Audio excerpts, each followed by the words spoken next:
Di episode sebelumnya, Yu Hobin yang awalnya cuma anak cupu dan langganan bully, tiba-tiba jadi viral gara-gara bertarung dengan Snapper. Gara-gara itu, hidupnya mulai berubah. Hobin menjadi punya banyak uang. Tapi, semakin terkena, masalah akan semakin banyak berdatangan. Mampukah Hobin menghadapinya? Yuk, langsung ke episode 2. Pak Go, si YouTuber terkenal yang jago pura-pura, sedang live streaming. Tapi Hobin langsung sadar, ini bukan ajang perdamaian, tapi cuma cara Pak Go numpang tenar dari video pertarungan viral mereka.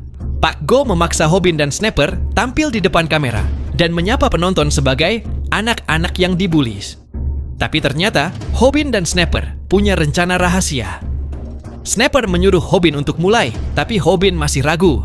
Lalu, tiba-tiba Pak Go mengumumkan kalau dia akan bagi-bagi PC gratis ke para subscribernya. Tapi Hobin langsung membongkar semuanya. Dengan tegas, dia bilang itu hanya kebohongan. Giveaway itu palsu. Pak Go cuma acting jadi orang baik di depan kamera. Bahkan, Hobin menunjukkan memar-memar di tubuhnya bukti kalau Pak Go sebenarnya brengsek di balik layar. Hobin lalu bilang kalau dia akan mengunggah semua kejahatan Pak Go di channelnya sendiri. Dia tahu ini keputusan gila dan dia bakal bayar mahal. Tapi Hobin berpikir, daripada dipukuli terus tanpa alasan, mending sekalian dapat bayaran. Sementara itu, seorang gadis misterius yang memperhatikan Hobin awalnya mengira ini cuma drama biasa. Tapi dia mulai tertarik. Ada yang berbeda dari Hobin sekarang.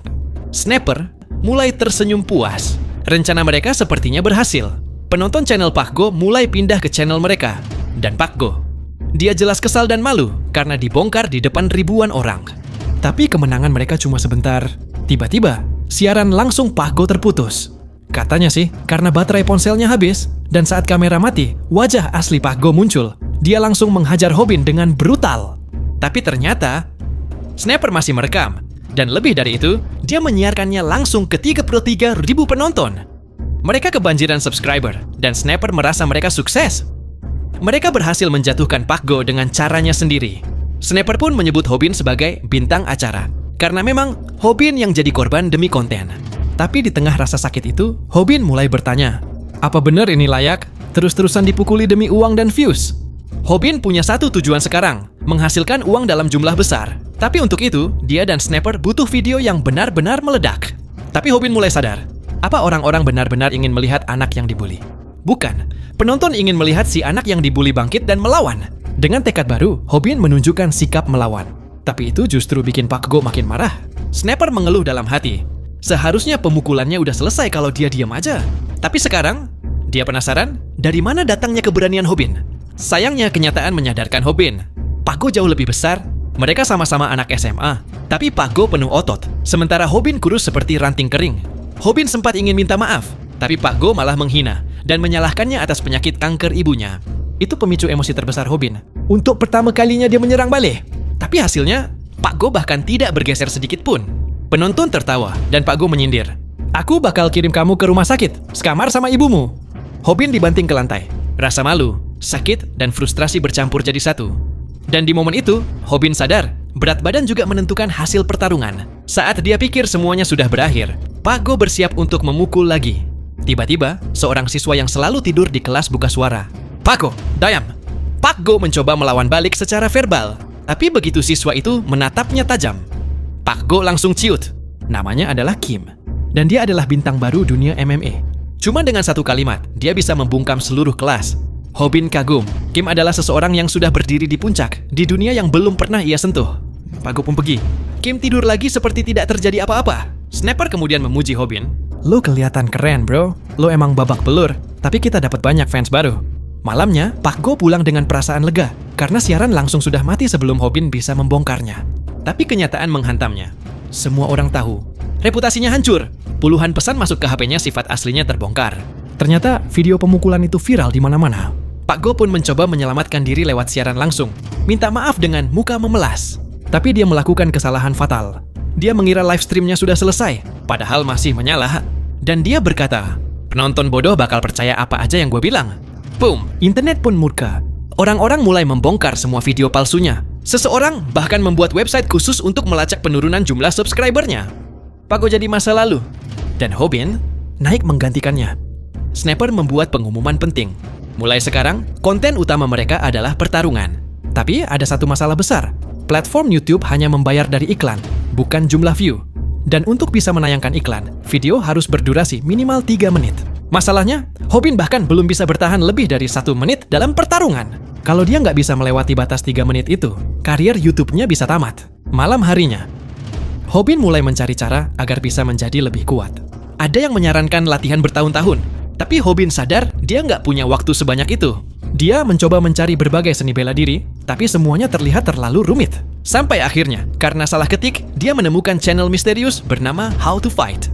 Channel ini aneh, tidak ada satupun subscriber, tapi isi videonya banyak. Dengan rasa penasaran, Hobin memutar salah satunya. Muncullah sosok pria aneh berwajah mirip burung yang memperkenalkan diri sebagai Samdak. Samdak memberi pelajaran pertama. Jangan pernah terlalu emosional saat bertarung. Menurutnya, kalau kamu terlalu emosi, kamu nggak lagi meninju dengan tangan tapi dengan emosi. Dan jika kamu bisa membuat lawanmu marah, maka kamu yang akan menguasai pertarungan. Ia juga menunjukkan teknik aneh, yaitu cara menerima pukulan tanpa benar-benar terluka. Hobin cukup tercengang, tapi juga skeptis. Terlalu bagus untuk jadi kenyataan, pikirnya. Akhirnya dia tertidur. Keesokan harinya, Hobin memutuskan berhenti dari pekerjaannya di restoran McDonald's. Ia sadar, kerja di sana nggak akan cukup untuk biaya pengobatan ibunya. Kepergiannya jadi bahan pembicaraan teman-temannya, bahkan Bomi mendengarnya. Bosnya sempat sombong ingin membuat channel sendiri dan jadi terkenal, tapi Hobin hanya menatapnya tajam hingga bosnya ciut. Tiba-tiba, Bomi datang menghampiri Hobin dan berterima kasih karena sudah membongkar Pak Go. Lalu dia meminta nomor ponsel Hobin. Karena mereka tak lagi bekerja bersama, dia ingin tetap berhubungan. Di kelas, Hobin langsung chatting dengan Bomi. Meski sempat curiga, dia akhirnya bercanda. Kalau mau nipu aku, ambil aja semua uangku. Bomi tertawa, menganggap itu hanya lelucon. Sniper lalu datang dan memberi kabar mengejutkan. Jarang banget ada orang yang bisa tembus 100.000 subscriber cuma dengan 2 video. Bahkan selebriti pun belum tentu bisa. Tapi Sniper juga mengingatkan bahwa kesempatan ini nggak boleh disia-siakan. Lalu dia bertanya, kamu udah bisa bertahan 3 menit belum? Hobin menjawab, belum. Sniper mengingatkan lagi, Hobin sedang di puncak popularitas. Jangan sampai semuanya sia-sia. Saat Hobin masih bimbang, tiba-tiba Rumi datang dan mengajaknya untuk siaran langsung bersama. Hobin pun berpikir, ternyata jadi terkenal itu keren juga. Teman-temannya terkejut. Lalu Rumi menjelaskan, kalau penontonnya ingin melihat Hobin. Tiba-tiba, Pak Go muncul dalam keadaan marah. Tapi Hobin langsung teringat nasihat dari Samdak. Kalau lawan sedang emosi, justru itulah saat paling berbahaya buat dia sendiri. Hobin menyadari Pak Go yang marah itu sedang lengah. Saat Pak Go hendak menyerang, Sniper langsung mengarahkan kamera dan berkata sedang merekam. Pak Go kaget lalu mundur sambil mengancam akan balas dendam. Rumi sempat takut akan ikut terseret, tapi Pak Go pergi begitu saja. Sniper lega dan bilang Hobin seharusnya berterima kasih. Tapi Hobin justru terdiam. Hobin merasa semua yang terjadi sesuai prediksi Samdak. Saya mulai bertanya-tanya, siapa sebenarnya Samdak? Beberapa hari kemudian, Sniper datang telat ke pertemuan. Hobin mulai sadar bahwa tema pertarungan nggak bisa dipakai terus-menerus. Kita nggak bisa terus bikin masalah demi konten, pikirnya. Di tengah kebingungan, Hobin iseng mengirim pesan ke Bomi lagi. Cuma chatting biasa, tapi rasanya menyenangkan banget. Tapi tiba-tiba Bomi bilang, aku lebih suka dengar suara orang langsung daripada baca teks. Hobin langsung panik mengira Bomi udah bosan chatting. Ternyata maksudnya, Bomi pengen ngobrol lewat telepon. Tepat saat Hobin mau menelepon, beberapa orang asing muncul. Awalnya mereka mengaku sebagai fans, tapi ternyata mereka adalah perampok. Hobin kaget dan saat itu juga Sniper muncul, tapi Sniper malah langsung pingsan. Salah satu perampok merebut ponsel Hobin dan berkata, teruslah bikin video, biar nanti kita rampok lagi. Hobin panik karena ponsel itu menyimpan nomor Bomi. Dalam keadaan bingung, Hobin malah menyarankan, ambil saja ponsel Sniper. Saat Hobin ingin lapor polisi, Sniper tiba-tiba bangun dan bilang, tenang, aku udah live streaming dari tadi. Ternyata, semua kejadian itu sedang ditonton fans mereka secara langsung. Komentar dan dukungan pun langsung membanjiri. Sniper menjelaskan bahwa perampok itu memang terkenal di wilayah situ. Dan kalau mereka bisa mengalahkan mereka, view-nya bakal meledak. Meskipun Hobin takut bakal dipukuli lagi, ia menguatkan diri, membuka live streaming sendiri, dan berkata, oke, kita mulai misi, ngalahin para perampok. Dan disitulah video berakhir.